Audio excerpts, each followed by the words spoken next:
Nganong muadto man ta sa simbahan. Para sa ako importante gayud ang pagsimba. Kay nasayod naman ako sa kamatuoran nga nag-ingon, dayga ug simbaha ang Ginoo didto sa iyang templo.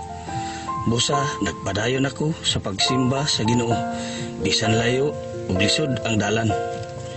Sa akong pagsimba sa Ginoo, naangkon ko ang kalinaw ug kalipay uban sa akong pamilya. Ug di lang na iya pagayod giayo ang akong sakit. Mao nga magpadayon gayud ako pagsimba sa buhi nga Dios mentras may kinabuhi pa. Ako si Remart Gure.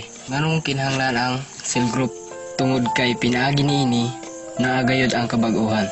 Diri ko nakakaton sa mga pagabuhaton kung unsaon pagpang-invite ug pag-winson. Diri po nako natagamtaman ang oras ug ang higayon nga masulti nako ang akong problema, mga kinahanglanon ug bisan unsa pa ang miabot sa akong kinabuhi. Pinaagi usab niini akong mahanay ug sakto ang mga pasurunod. Mauday ni ang una mag-prepare pirmi sa bisan unsa. Patay kung patay, sunod ta sa Ginoo kanunay. Nganong mo process ta? Ako si Angelica Ladula. Since nag-apil ko sa process, nagbago ang dagan sa akong kinabuhi. Tungod sa process, nabalik sa order ang akong kinabuhi. Nakabalon ako ug unsa ang akong buhaton in my level.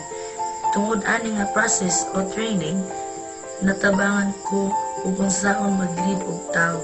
Ug tungod pud ani, nakatudlo na pud ko sa uban ug unsaon pag-lead. Nag-process ko tungod kay ang atong Ginoo is a God of process.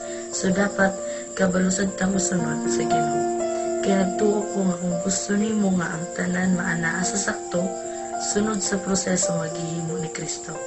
Ug karon naana ko sa SOL3 ug sa akong nakita, ako madati ug karon lahi na.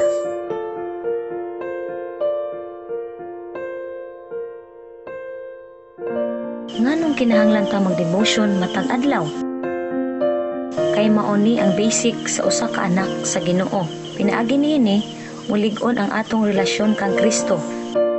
Dako ni og gikatabang sa akong Kristohanon nga kinabuhi tungod kay pinaagi niini nagiyahan ko matag adlaw sa akong pagkinabuhi. Kay mao ni ang akong espirituhanon nga pagkaon. Ako si DCG Arabes magaingon, devotion na. Kanunay pa natong makaistorya ang Ginoo, busog pa ang atong espiritu.